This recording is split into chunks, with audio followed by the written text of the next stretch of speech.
Hello les filles, bienvenue sur ma chaîne. Alors comme promis, on se retrouve ce dimanche pour une vidéo fitness minceur. J'avais envie de vous donner mes 5 astuces, mes 5 conseils pour perdre du poids. Alors bien sûr, je ne suis pas diététicienne, je ne suis pas coach sportif, je n'y connais pas, je n'ai pas de domaine de formation là-dessus.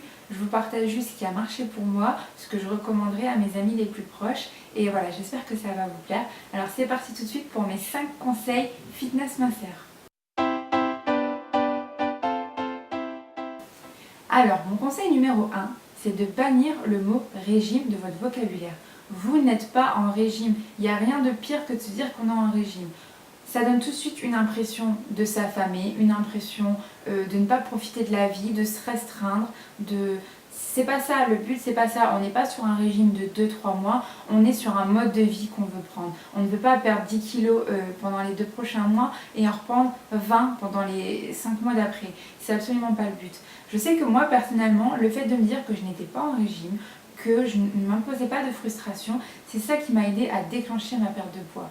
Il y a peut-être environ 4 ans déjà maintenant, ça passe assez vite, avec des collègues de travail que je salue au passage si elles regardent cette vidéo, on avait décidé de se lancer dans un défi Weight Watcher. J'avais pris pas mal de poids au cours d'une année à ne rien faire à part manger, et on avait décidé de perdre du poids tout ensemble. Ça avait vachement bien marché pour elle, le Weight Watcher, et pour moi, je bloquais, mais je ne perdais pas 1 gramme, voire même j'en prenais. Et je ne comprenais pas parce que je mangeais vraiment comme elle, je m'en tenais à mes points, je ne faisais pas d'écart. Et en fait, je me suis rendu compte que le jour où j'ai décidé d'arrêter de compter mes points, d'arrêter de me dire que j'étais en régime, de me dire tout simplement, il n'y a pas de raison, tu manges correctement, tu perdras du poids, tu arrêtes de manger tout ce qui n'est pas bon, tu perdras forcément du poids. Et voilà, je n'ai plus compté mes points. Mange proprement, mange sainement, sans te casser la tête, et tu verras bien, de toute façon, ça ne peut pas être pire que maintenant. Et voilà, c'est ce qui a marché. Je suis restée comme ça pendant 2-3 semaines, et au bout de 2-3 semaines, j'ai commencé à remarquer une perte de poids significative qui là forcément m'a encore plus donné envie d'avancer, d'évoluer et de continuer ce rééquilibrage alimentaire. Mon deuxième conseil, c'est de bannir, et je dis bien bannir, les produits industriels. C'est vraiment le diable en boîte, ces choses-là.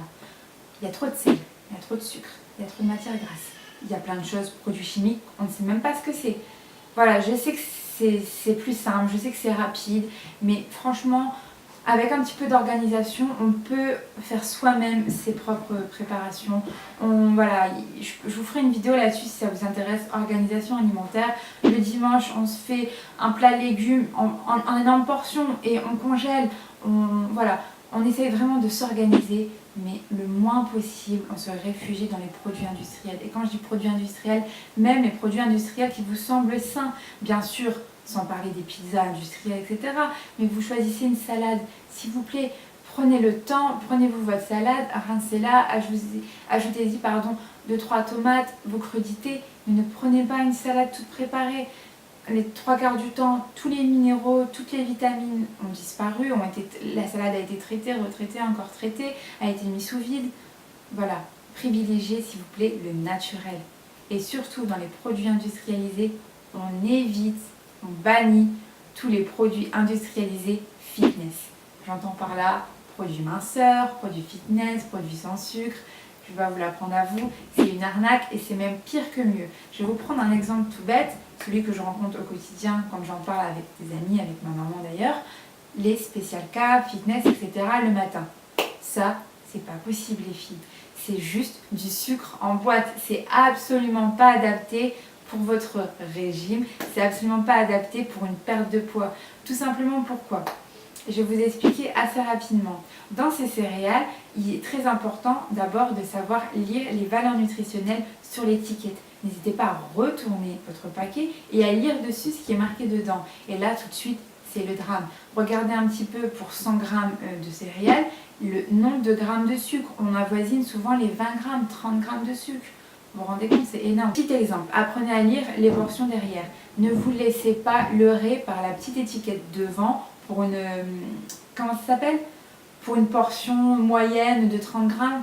Non mais sérieux les filles, qui mange 30 grammes de céréales le matin ? Mais vous avez vu ce que c'est 30 grammes ? 30 grammes, c'est ça. Vous voyez manger 30 grammes ? c'est juste impossible. Donc voilà, il ne faut pas se laisser leurrer par ça, il ne faut pas se laisser leurrer par tout ce qu'on va voir sur la boîte, bon en fibres, bon en minéraux. Oui, effectivement, il y a plein de fibres, il y a plein de minéraux, sauf que ça a été tellement raffiné avant que ça arrive dans votre paquet, avant que ça arrive dans votre bol, que les minéraux, ils ont tout simplement disparu. Il n'y a pas de minéraux. Et quant à la pub sans graisse, sans lipides, alors oui, c'est génial, il n'y a pas de lipides. Forcément, c'est des céréales. Dans les céréales, il n'y a pas de lipides, donc il n'y a pas de matière grasse. J'en viens donc à mon troisième conseil qui est de limiter le sucre, mais vraiment limiter le sucre. C'est une des sources de prise de poids les plus importantes et on ne s'en rend pas forcément compte. Pourquoi? Grossièrement, c'est vraiment très résumé. Qu'est-ce qui fait grossir? C'est tout simplement les pics d'insuline. Et les pics d'insuline, c'est provoqué par le sucre. Donc plus vous apportez à votre corps de sucre, plus il va y avoir des pics d'insuline qui vont être forts et vous allez grossir, tout simplement. Donc il faut limiter ces pics d'insuline. Et les pics d'insuline, c'est fait par le sucre, mais c'est fait également, apparemment, on entend de plus en plus parler, par les édulcorants aussi. Donc que vous choisissez du sucre ou un édulcorant comme de l'aspartame, qui en plus de ça est très mauvais pour la santé, qui, on le pense, est à l'origine de cancer, Alzheimer, etc. Donc plus vous allez rajouter de sucre à vos préparations, plus forcément vous allez avoir un pic d'insuline qui va être important, plus vous allez grossir, ce qui est logique. Alors il faut faire attention, quand on limite le sucre, enfin moi du coup, personnellement, c'est ce que j'ai fait. J'ai tendance à me ruer sur d'autres sources de sucre, mais qui sont plus saines. Les fruits, par exemple. Donc il faut faire attention aussi quand on limite le sucre, c'est à vraiment le limiter sur tous ces aspects. Parce que quand j'entends limiter le sucre, c'est bien sûr bannir tout ce qui est chocolat, gâteau, Kinder Bueno, etc. Je parle pas de ce sucre-là, hein. Ça c'est du sucre. Pour moi, on n'en mange même pas. Je vous parle du sucre naturel. Essayez aussi de limiter quand même les fruits que vous mangez par jour. Alors je sais que ça fait un peu bizarre comme son de cloche parce qu'on dit toujours fruits et légumes c'est en illimité, les légumes c'est en illimité. Les fruits, il va falloir vraiment les limiter. Mais voilà, en général, quand on se limite sur du sucre, bah forcément notre corps qui est habitué va le réclamer et va envoyer à notre cerveau, regarde là-bas, il y a un fruit, il y a moyen d'avoir du sucre, va le manger. Donc au final, si vous mangez, je sais pas moi, 20 fruits par jour, vous aurez quand même votre dose en trop de sucre. Mon quatrième conseil, c'est de ne pas vous interdire des aliments, mais de les remplacer. Parce que j'entends souvent des filles, quand elles se mettent à vouloir perdre du poids, à faire ce qu'elles appellent le fameux régime, à dire je mange plus ça, je mange plus ça, je mange plus ça, je mange plus ça, je mange de la salade et des tomates. Bon, alors c'est bien beau, perso je suis pas un lapin, la salade et les tomates c'est bon. Ne vous limitez pas, ne vous affamez pas, c'est complètement contre-productif. Nourrissez-vous, mais nourrissez-vous de bons aliments. Donc remplacez tout simplement les aliments qui sont pas terribles, mauvais, un peu trop gras, un peu trop sucrés, par leur équivalent en moins sucré, moins gras. Donc je vais vous donner quelques exemples. La crème fraîche, tout simplement. C'est délicieux la crème fraîche, mais par contre c'est très gras, c'est pas très bon pour perdre du poids. À la place, vous pouvez tout simplement remplacer par de la crème de lait végétal, comme de la crème de coco par exemple. Moi j'adore, j'en mets partout dans tous mes repas. Voilà, essayez de remplacer vos laits de vache, qui sont au passage pour les veaux, par des laits végétaux qui sont beaucoup moins gras, qui sont beaucoup moins caloriques et qui sont extrêmement bons. Et là les végétaux, mais vous avez une panoplie de lait végétal. Vous avez du lait de coco, vous avez du lait d'épeautre, vous avez du lait de soja, vous avez du lait d'amande. Le lait d'amande vous l'avez vanillé, vous l'avez chocolaté, vous avez du lait de noisette, vous avez du lait de tout ce que vous voulez qui n'est pas du lait de vache. Alors pourquoi se priver? Remplacez votre beurre à cuire par de l'huile d'olive. L'huile d'olive, oui effectivement ce sont des lipides, mais ce sont des bons lipides. Votre corps a besoin de graisse pour fonctionner, mais apportez-lui les bonnes graisses. Donc voilà, on va prendre de l'huile de noix, on va prendre de l'huile d'olive, on évite l'huile de tournesol qui n'apporte rien au corps particulièrement. On a une panoplie, l'huile de sésame également. Enfin voilà, j'ai appris en améliorant ma nourriture, j'avais l'impression que j'allais devoir renoncer à plein de choses. Et je me suis rendu compte qu'en fait, c'était pas renoncer à des aliments, c'était en apporter de nouveaux à mon alimentation, ce qui va faire que naturellement, les mauvais aliments vont disparaître et vous allez vous régaler avec les nouveaux aliments que vous allez introduire. C'est ça qui est important, c'est de manger et de vous faire plaisir. Et enfin, mon cinquième conseil, et pour moi le plus important de tous, c'est se faire plaisir, se faire ce qu'on appelle dans le jargon en fitness des cheat meals, c'est-à-dire des repas de l'espace. Il faut que vous mangiez, il faut que vous fassiez plaisir. De toute façon, c'est bien simple. Si vous mettez votre corps en famine, si vous ne mangez pas assez de calories, si vous mangez que de la salade, votre corps c'est bien simple. Il va dire stop, il va se mettre en stand-by, puisque votre corps, on est des êtres humains, mais on est des animaux avant tout, il est là pour survivre. Donc si vous ne lui apportez pas ce dont il a besoin pour survivre, il va se mettre en stand-by pour être sûr d'avoir de quoi vivre tout simplement. Donc ça va aller, vous allez être plus fatigué. Pour certaines femmes, vous allez avoir un arrêt des règles, puisque oui, on n'a pas besoin d'avoir ces règles pour survivre. Au contraire, ça nous fatigue. Donc du coup, le corps, et ben hop, il arrête d'ovuler, il arrête de mettre ce processus-là en route. Vous allez vous sentir fatigué, vous allez réduire vos capacités sportives. Vous allez réduire votre concentration, vous allez réduire vos performances, vous n'allez pas être bien dans votre peau aussi, parce que ça fait du bien de manger aussi, de se faire un bon plat, un bon plaisir. Donc moi, ce que je vous conseille, en début de perte de poids, quand on est dans la lancée de perte du poids, de faire un seul cheat meal par semaine.